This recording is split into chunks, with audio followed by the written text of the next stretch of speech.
Have you ever wondered what happens to the flight crew after you get off a plane? Grab your bags, head through customs, and your vacation begins. But for them, it's just the start of another layover in a foreign city. Usually it's routine. But for one flight attendant, a routine layover turned into an international nightmare. This is the story of Sarah Holden. At 27, Sarah was the kind of person you'd want on your flight. Based out of New York's JFK airport, she was known for her calm demeanor and bright smile. Her colleagues had a saying about her: "She's the kind of person who makes chaos feel safe." She was experienced, well-trained, and loved her job. On the evening of June 4th, 2018, Sarah was getting ready for work. Her assignment was Atlantic Air Flight 217, a standard overnight journey from New York to Madrid.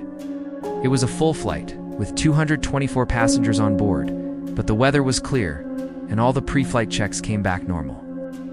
Everything pointed to another uneventful transatlantic shift. Security cameras at JFK captured her last moments in the U.S. There she was, smiling as she walked onto the jet bridge, a coffee in one hand, her dark hair pulled back into its usual neat bun. It was a picture of perfect normalcy. The flight itself was smooth. The Boeing 777 soared across the Atlantic through the night, and just as the sun was rising over Spain, it touched down at Madrid Barajas Airport. The landing was on time at 6:42 a.m. local time. Passengers disembarked, tired but ready to start their day. The flight crew followed, heading through their dedicated customs and immigration channels. Everyone was accounted for, or so they thought. The crew made their way to the designated shuttle bus that would take them to their layover hotel. As they boarded, someone noticed an empty seat. Sarah Holden wasn't there. At first, no one was overly concerned.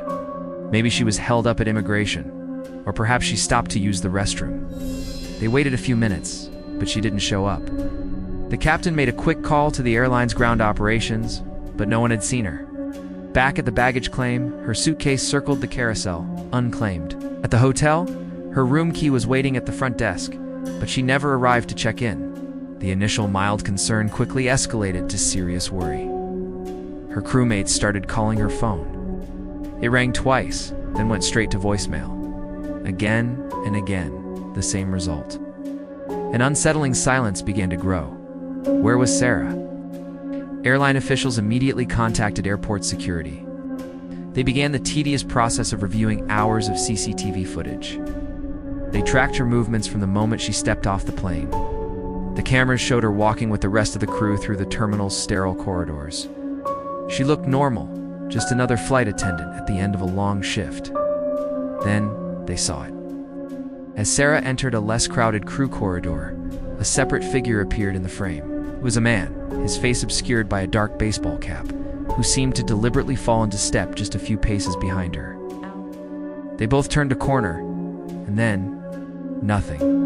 That was the last time any camera captured an image of Sarah Holden. She had vanished into a blind spot. By noon, with no sign of Sarah and her phone still unreachable, Atlantic Air followed protocol and notified the U.S. Embassy in Madrid. The situation was now a serious international incident. By 3 p.m., the Spanish National Police had officially opened a high-priority missing person case. Investigators swarmed the airport, interviewing every crew member, every airport employee who might have seen something. But the man in the baseball cap remained a ghost. As the sun set over Madrid, news of the disappearance hit the internet. Aviation forums and social media exploded with the headline, "Flight attendant vanishes in Madrid." Speculation ran wild. Did she run away? Did she have a medical emergency? Was it something more sinister? Her family and friends back in the United States were frantic, desperate for any information. They insisted Sarah would never just disappear. She was responsible, she was happy, and she loved her life. Something was terribly wrong. The next 24 hours were a blur of confusion and fear. The Spanish police, working with the FBI attached from the embassy, were hitting dead end after dead end. The airport was a labyrinth of corridors and restricted areas, and the man in the cap seemed to have vanished as completely as Sarah had. The crew of Flight 217 was grounded in Madrid, questioned repeatedly about every detail of the flight and every conversation they had with Sarah, but no one had noticed anything out of the ordinary. Then, the following morning, the case took a dark and definitive turn. An email landed in the inbox of the Spanish National Police headquarters. It was sent from a heavily encrypted, untraceable address. The message was short, chilling, and brutally clear. It read, "We have her. 5 million euros. 48 hours. The message changed everything. Questions, uncertainty, speculation. It was all over. Sarah Holden wasn't just missing. She had been abducted. This was now a hostage crisis. The demand was clear, and the clock was ticking. For the Spanish and American authorities, it was a race against time. For Sarah's family, it was the beginning of an unbearable wait. The kidnappers had made their move. They had named their price and set a deadline. 5 million euros. 48 hours. The Joint Task Force, now a mix of Spanish police, American FBI agents, and diplomatic officials, had to make a choice. Do they negotiate? Do they try to trace the untraceable email? Do they launch a massive public search? Or do they operate in the shadows to avoid spooking the kidnappers? Every decision carried immense weight. A wrong move could cost Sarah her life. The public knew a flight attendant was missing. They didn't yet know she was being held for ransom. The authorities chose to keep the kidnapping under wraps, hoping to control the flow of information and gain an advantage. They needed a breakthrough, a mistake from the kidnappers, a single clue to follow. The investigation focused on two key areas, the digital trail and the physical one. Cybercrime experts worked around the clock, trying to break the encryption on the email to find any tiny server log or digital fingerprint that could lead them to the source. Meanwhile, detectives re-examined the airport footage, pixel by pixel. Who was the man in the baseball cap? Was he working alone? How did he manage to get a flight attendant out of one of the world's most secure airports without anyone noticing? They re-interviewed passengers from Flight 217. Did anyone notice a passenger paying unusual attention to the crew? Did Sarah have a strange interaction with someone on board? The flight manifest was scrutinized. Every single one of the 224 passengers became a person of interest. Background checks were run, travel histories analyzed. It was a monumental task, a search for a needle in a haystack the size of a continent. As the first 24 hours of the deadline evaporated, the pressure mounted. The kidnappers remained silent. No further contact, no proof of life. The silence was terrifying. Was Sarah okay? The task force had to assume she was alive. But the lack of communication was a tactic designed to instill panic and force a quick payment. Then, they got a small break. An analyst reviewing the passenger list flagged a name. A man who had booked his ticket at the very last minute, paid in cash, and had no checked baggage. His passport was legitimate, but his travel history was sparse, almost non-existent. It was suspicious. They pulled his customs declaration form. His stated reason for visiting Madrid was business, but he listed no company, no contact address. He fit the profile of someone trying to stay off the grid. Simultaneously, another team found something on the airport's CCTV, while the man in the cap was never clearly identified. They widened their search to all cameras in the vicinity of the crew corridor around the time of the disappearance. They found footage from a parking garage camera, time-stamped just 30 minutes after Sarah was last seen. A dark sedan with tinted windows was seen leaving an employee parking area it had no business being in. The license plate was partially obscured, but they had a few digits. Were these two leads connected? The man with the last-minute ticket and the mysterious car in the wrong parking lot? It was a long shot, but it was all they had. The clock was still ticking. With less than 24 hours left, the team had to move fast. They cross-referenced the partial license plate with vehicle registrations and rental car records. The search yielded hundreds of possibilities. It seemed like another dead end. But then, a detective had an idea. Instead of just searching for the car, they searched for the man, using the name from the flight manifest. They ran a search through Madrid's network of traffic and public surveillance cameras, and they got a hit. The man had been spotted an hour after the flight landed, miles from the airport, getting into a dark sedan that matched the one from the parking garage. And this time, the camera caught the full license plate. The car was registered to a shell corporation with a fake address, but the corporation had recently been used to rent a secluded villa on the outskirts of Madrid. Suddenly, the pieces clicked into place. It's a last-minute passenger. The car. The secluded villa. This had to be it. With only hours remaining on the kidnapper's deadline, a tactical decision was made. A raid was too risky. They didn't know how many people were inside or where Sarah was being held. They decided to establish a perimeter and wait for one of the suspects to emerge. Their patience paid off. Just before dawn, a man left the villa to make a garbage run. It was him, the man from the flight. A specialized unit moved in, silently and swiftly, taking him down before he could make a sound. The subsequent raid on the villa was fast and precise. Inside, they found Sarah Holden, bound but alive. Found another man and a small arsenal of electronics used to send the encrypted email. The crisis was over. Sarah was safe. It turned out the plot was masterminded by a disgruntled former employee of the airline, who used his insider knowledge of the airport's layout and security blind spots to plan the abduction. The man from the flight was a hired accomplice. Their motive was simple greed. Thanks to the combined efforts of international law enforcement and a few crucial clues, their plan failed. Sarah Holden returned home a week later, not to the chaos of a media frenzy, but to the quiet relief of her family. She eventually returned to flying, a testament to her resilience. Her story serves as a chilling reminder that even in a world of constant surveillance and security, danger can hide in the blind spots, and true courage is found in the people who refuse to give up hope. Thank you for watching. If you found this story compelling, please hit the like button and subscribe for more incredible true stories. We'll see you in the next video. On June 4th, 2018, a routine flight from New York to Madrid became the starting point of an international nightmare. The case involves a missing flight attendant, a mysterious man, and a multi-million-euro ransom demand that sent shockwaves through both American and Spanish authorities. This is the story of Sarah Holden and the disappearance that baffled investigators on both sides of the Atlantic. Sarah Holden was 27 years old. A flight attendant based out of New York's JFK Airport, she was known for her calm demeanor and professionalism. Her colleagues often described her as the rock of the crew, someone who could bring a sense of order to any chaotic situation. They'd say, "She's the kind of person who makes chaos feel safe." Little did they know how much that sentiment would be tested. That day, Sarah was working Atlantic Air Flight 217.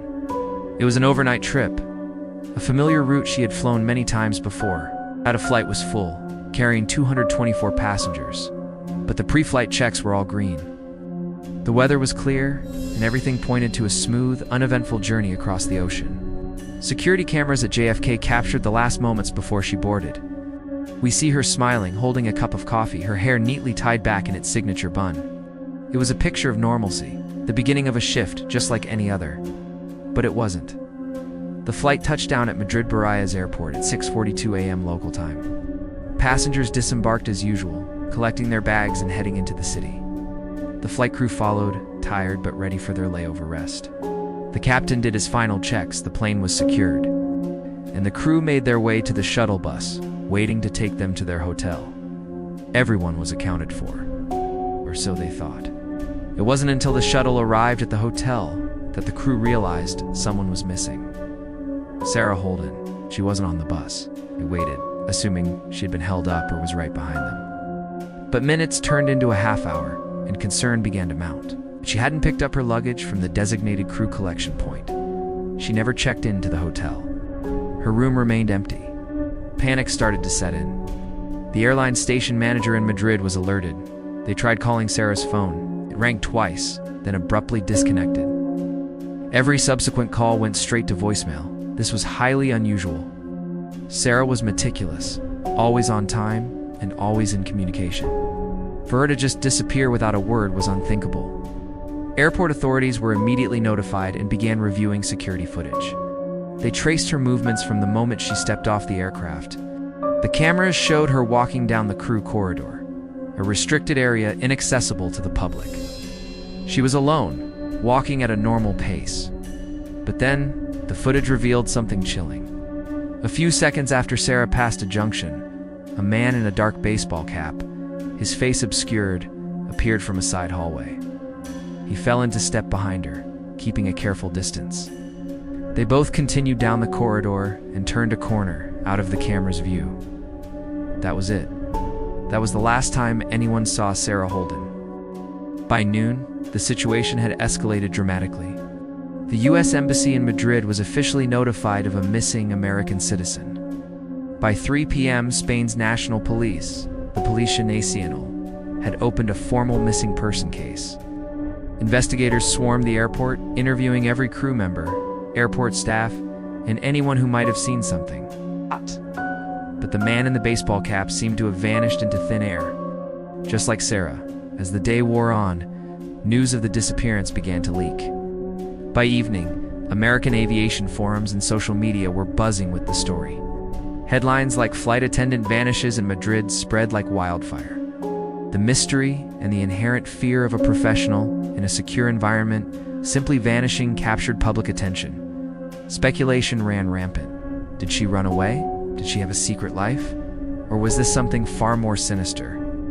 The answer came the next morning. It was cold, direct, and terrifying. The Spanish National Police received an email sent from an encrypted, untraceable address. The message was short, devoid of any emotion. It simply said, "We have her, 5 million euros, 48 hours. Suddenly, everything snapped into focus.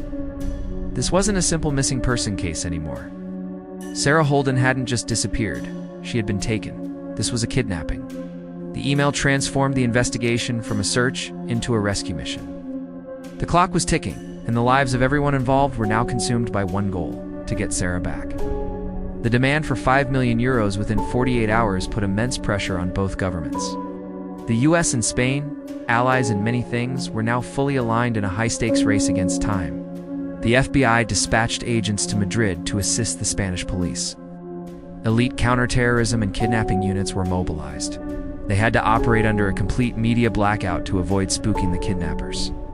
But the story was already out there, making their job infinitely more difficult. Investigators had two critical questions. Who were the kidnappers?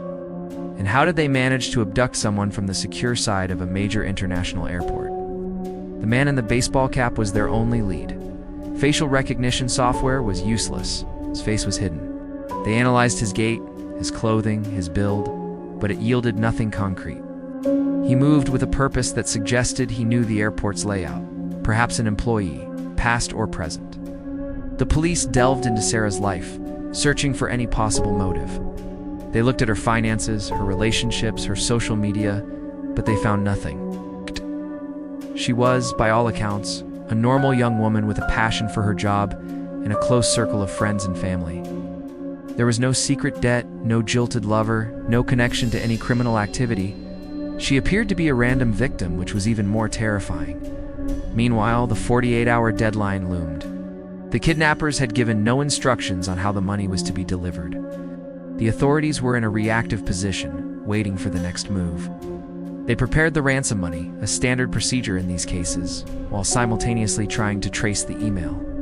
But the encryption was professional grade. Kidnappers were sophisticated and knew what they were doing. As the first 24 hours passed, a new wave of fear washed over Sarah's family and the investigators. The kidnappers sent a second email. This one contained a photo of Sarah. She was in a dimly lit room, holding a copy of that day's newspaper to prove she was alive. Her expression was one of pure terror. The message attached was even more chilling.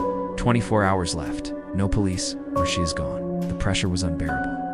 Spanish and American teams had to decide their next move. Should they attempt a risky rescue operation based on the minimal intelligence they had? Or should they follow the kidnappers' instructions and hope for a safe return? The debate was intense. A failed rescue could be fatal for Sarah, but paying the ransom could empower a dangerous criminal organization and set a precedent. As the final hours of the deadline approached, a breakthrough came from an unexpected source. A sharp-eyed analyst at the Spanish National Police's cybercrime unit noticed a tiny, almost invisible digital watermark embedded in the metadata of the photo of Sarah. It was a fragment of a location tag, something the kidnappers had likely overlooked when scrubbing the file. The data was corrupted, but it pointed to a small industrial zone on the outskirts of Madrid. It was a long shot, but it was their only shot. With less than 3 hours to spare, tactical teams were discreetly dispatched to the area. They identified a small, abandoned warehouse that fit the profile. Using thermal imaging drones, they detected 2 heat signatures inside, one stationary and one moving. What had to be Sarah and her captor. What happened next was a blur of calculated precision and immense risk. At the exact moment the 48-hour deadline expired, the tactical unit stormed the warehouse. Inside, They found one man and Sarah, bound to a chair, but unharmed. The man was taken by surprise, apprehended without a fight. He was later identified as a disgruntled former airport baggage handler who had been fired months earlier. He held a grudge against the airline and had insider knowledge of the airport's layout, which is how he managed to slip through security. He wasn't part of a large organization. He was acting alone, driven by greed and a desire for revenge. Sarah Holden was rescued. She was traumatized but physically safe. Her return home was met with an outpouring of relief and joy. Her case served as a stark reminder of the hidden vulnerabilities within our global travel systems. The man who took her was sentenced to a long prison term, but the memory of those 48 hours would forever linger. Sarah eventually returned to flying, a testament to her incredible strength, proving that even after facing the darkest form of chaos, she could still find her way back to the skies. The next morning, at precisely 6:14 a.m., the U.S. Embassy in Madrid received a new message. It arrived from a heavily encrypted server, bouncing through relays in Eastern Europe, designed to be untraceable. The email was short, with just one attachment, a video file. Inside a small, windowless briefing room, a tense group gathered. FBI agents who had flown in overnight, Spanish national investigators, the embassy's own security team all stood in silence, their eyes fixed on the screen as the file slowly loaded. You could feel the air crackle with anticipation. No one spoke. The screen flickered to life. The image was grainy, poorly lit. It showed what looked like a dim warehouse, cold concrete floors, rusted metal beams overhead, and no windows in sight. A single bare light bulb swung from a cord, casting long dancing shadows. And right there, in the center of the frame, was Sarah. She was seated on a simple wooden chair, her hands tied in front of her. She was still wearing her flight attendant uniform, now wrinkled and smudged with dirt. Her eyes were tired, ringed with exhaustion, but they were sharp, alert. She wasn't crying. She wasn't panicking. She looked like she was waiting for something. Suddenly, a figure stepped into the frame from the side. He was dressed entirely in black, his face completely covered by a ski mask. His voice, when it came, was a low, digitally distorted rumble that was impossible to identify. But he didn't speak to them. Instead, he held up a large piece of white cardboard with words scrawled in thick black marker. It read, 5 million euros, 30 hours, no police, or she does not return. He held the sign steady for a few seconds, making sure the camera got a clear shot. Then he lowered it and pointed a gloved finger directly at Sarah, a silent command for her to look at the camera. Sarah slowly, deliberately raised her head. Her gaze locked with the lens. Her lips were trembling, but it didn't seem to be from fear. It was more like she was holding something back, fighting to form words she couldn't speak aloud. Her eyes, however, were speaking volumes. They darted quickly to the left, then down, then back up to center. It was subtle, almost unnoticeable, code hidden in plain sight. Before anyone could fully process what they were seeing, the kidnapper lunged forward and the camera went black. The video was over. The room remained completely silent for a full 15 seconds. The only sound was the low hum of the projector. Everyone was trying to process the raw, chilling image they had just witnessed. Then, one person moved. FBI analyst Mara King, a specialist in behavioral patterns and nonverbal communication, leaned forward in her chair, her eyes narrowed. "Run that again?" she said, her voice cutting through the silence. They replayed the short clip. This time no one was looking at the masked man or his sign. Every eye in the room was on Sarah. They watched her every move, every subtle shift. They analyzed her breathing, the slight tension in her shoulders, and most importantly, her eyes. King's fingers shot out, pointing at the frozen image on the screen. There. Pause it right there. The image stopped on a close-up of Sarah's face. "Watch her eyes," King instructed. They played it again, frame by frame. Sarah blinked 3 times in quick succession. Ow. Then she looked down. A single long blink. Then she looked to her left. 2 more rapid blinks. King let out a breath she didn't realize she'd been holding. "She's using aviation distress code." Spanish detective Torres, a veteran investigator from Madrid, turned to her with a frown. "Aviation distress code? What does that mean?" "It means," King said, her voice steady and clear, "Sarah is telling us everything they don't want us to know. She's confirming she is alive and under duress. She's warning us that her captors are armed. And, she paused for effect, she's telling us she is not in Madrid anymore. The statement hit the room like a physical blow.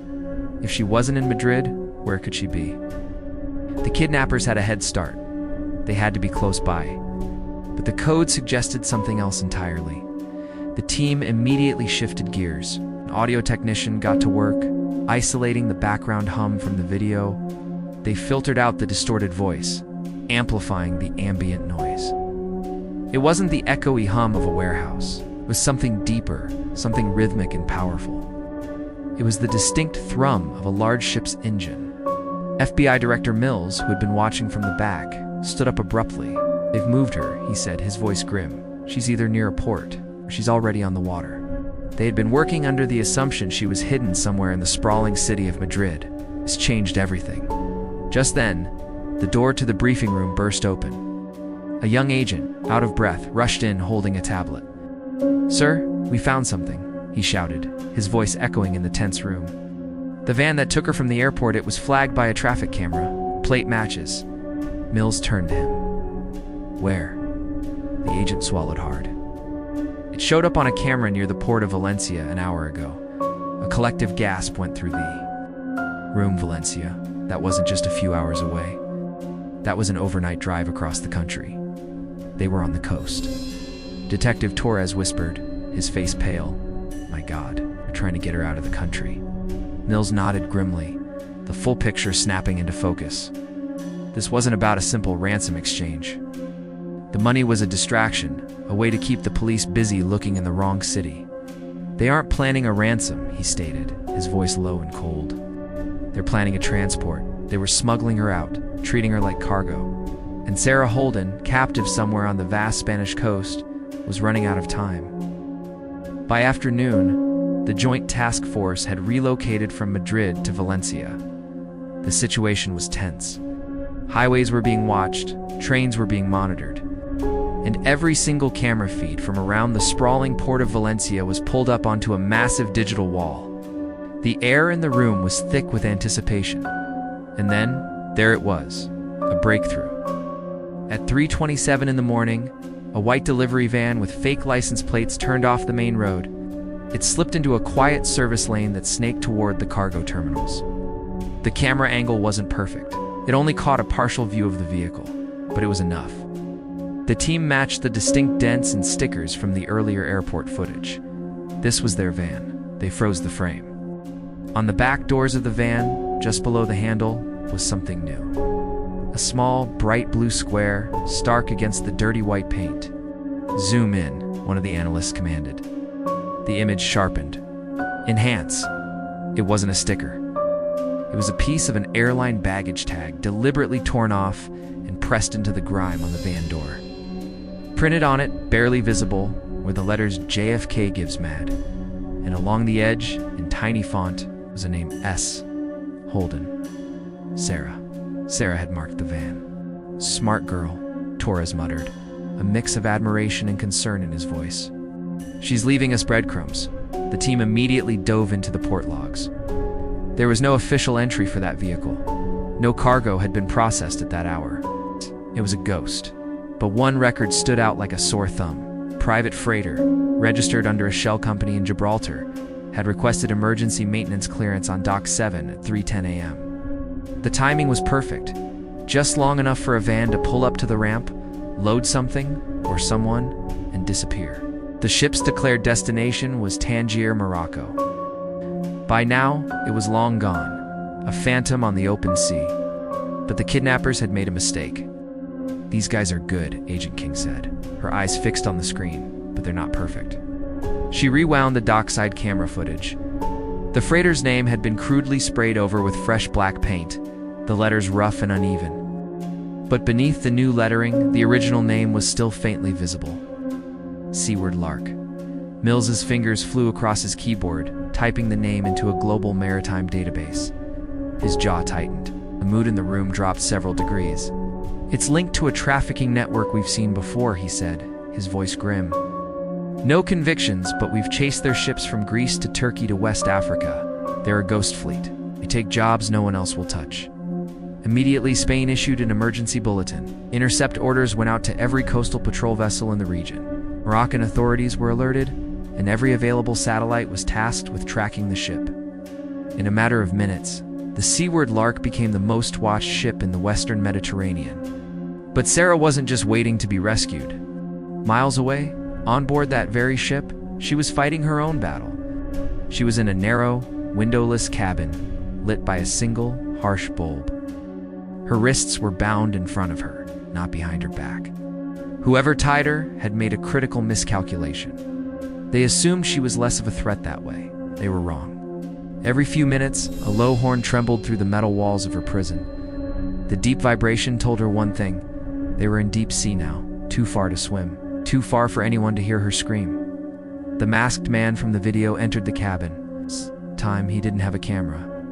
He spoke Spanish, but with a heavy North African accent. "You'll be fine if your people pay," he said flatly, his voice devoid of emotion. "She is important. They will pay." Sarah didn't answer. She just watched him. She studied everything. His scuffed boots, the cheap watch on his wrist, the nervous way he checked the lock on the door twice before leaving. He wasn't a leader. He was a foot soldier, following orders. It meant there was someone else, someone higher up. Someone who organized this whole operation.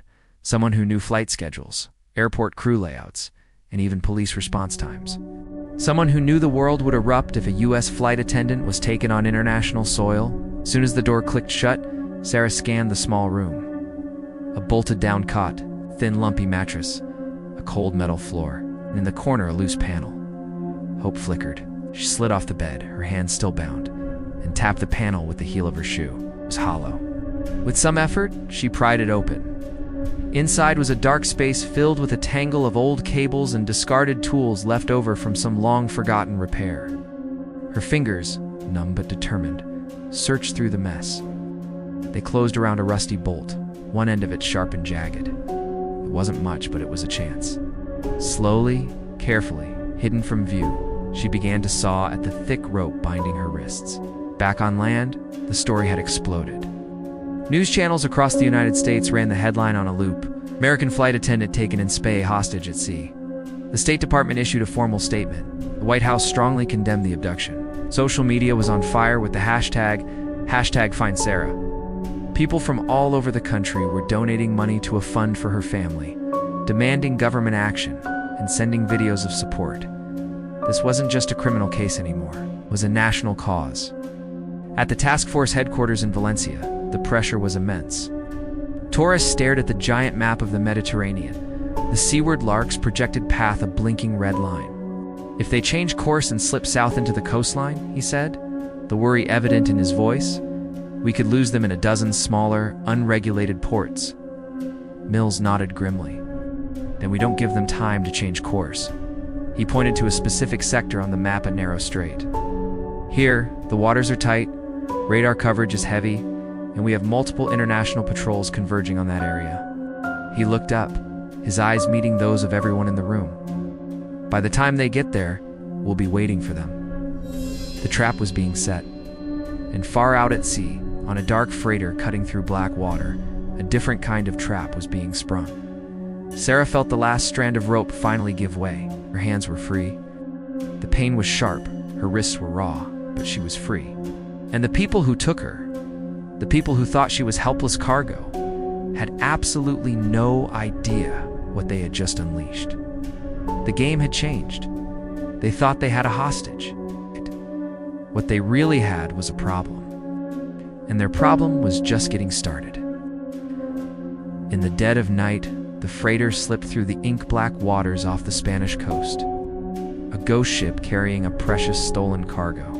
But it wasn't invisible. High above, Spanish authorities and the FBI tracked its every move. This was the endgame, the final act of a terrifying international kidnapping. The ship had just entered a narrow, heavily monitored strait, a choke point from which there was no escape. The trap was set. A helicopter swooped in, its powerful spotlight slicing through the darkness, pinning the freighter against the churning waves. The roar of its blades was a promise of liberation, a sound that cut through the oppressive silence of the sea.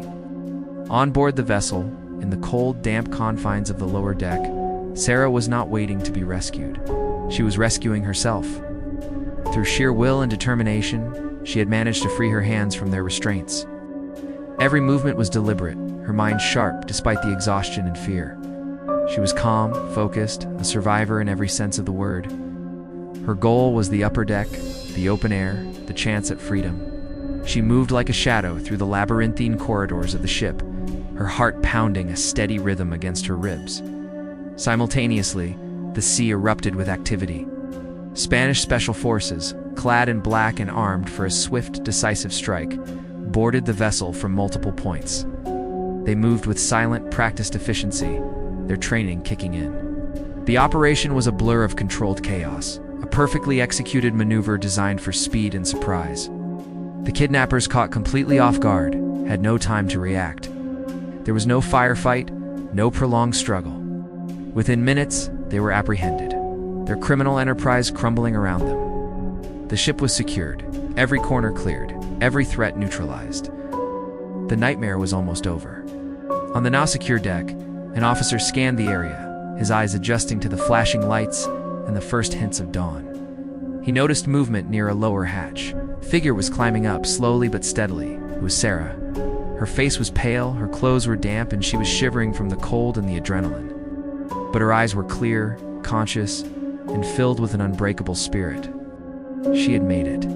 Immediately, a blanket was wrapped around her shoulders, a small comfort against the biting sea air. A crew member guided her gently away from the center of the action, toward a quiet corner of the deck where she could finally feel safe. The chaos began to subside, replaced by the calm, professional hum of the post-operation wrap-up. As the first rays of the sun broke over the horizon, painting the Mediterranean sky in hues of orange and pink, a rescue captain approached her. He looked at her, his expression a mixture of relief and admiration. He leaned in and said the words she had been dreaming of hearing. The words that signaled the end of her ordeal. "You're going home?" Those 3 words were a lifeline, a bridge back to the world she thought she might have lost forever. The journey back was a whirlwind. 2 days later, the sterile, familiar environment of JFK Airport in New York felt like a different planet compared to the dark hold of the freighter. And there, waiting just beyond the gate, was her family. The reunion was a powerful, emotional scene, tears, hugs, and the overwhelming relief of being together again. The case was officially closed. Every single member of the kidnapping ring, from the masterminds to the foot soldiers, was in custody, facing justice. Sarah's story is a testament to the power of resilience. It's a story about a woman who refused to be a victim, who fought back not with weapons, but with an unyielding will to survive. It's also a story of incredible international cooperation, seamless effort by law enforcement agencies across the globe who worked tirelessly to bring her home. From the moment she was taken, a vast network of investigators, analysts, and tactical teams sprang into action. They pieced together clues, tracked encrypted communications, and followed a trail that led them across continents. The successful rescue was not a matter of luck. It was the result of painstaking police work and unwavering dedication. The kidnappers had believed they were clever, that they could operate in the shadows, beyond the reach of the law. They used sophisticated methods to hide their tracks, leveraging the vast, anonymous expanse of the ocean. But they underestimated 2 things: the tenacity of law enforcement and the strength of the human spirit. Sarah's ability to stay calm under unimaginable pressure, to think clearly and act decisively, played a crucial role in her own survival. She gathered information, she observed her captors, and when the moment came, she seized it. Her return marked the end of a harrowing chapter, but also the beginning of a new one. The journey to healing would be long, but it was a journey she would not have to take alone. Surrounded by the love of her family and the support of a community that had prayed for her safe return, she could begin to rebuild. Her story serves as a powerful reminder that even in the darkest of times, hope is a powerful force. It shows that courage can be found in the quietest moments, and that the determination to live can overcome even the most desperate of situations. This case highlights the incredible capabilities of modern law enforcement. The coordination between the FBI and Spanish authorities was a model of international partnership.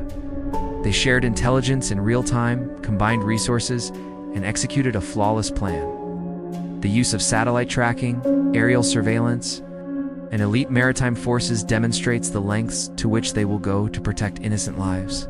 For the officers involved, it was more than just a case. It was a mission to right a terrible wrong. The look of relief on their faces as they guided Sarah to safety spoke volumes. As the sun fully rose over the Mediterranean that morning, it illuminated not just the captured ship, but a victory for justice. It was a victory for every person who worked behind the scenes. Every analyst who stared at a screen for hours, every agent who chased down a lead. And most of all, it was a victory for Sarah, a woman whose courage shone brighter than any spotlight, who navigated her way out of the darkness and back into the light. Her story will be told and retold, not as a tale of victimhood, but as an inspiring saga of survival, resilience, and the unshakable power of the human will. Thank you for watching. And if you found this story as inspiring as we did, please like this video and subscribe for more content. We'll see you in the next one.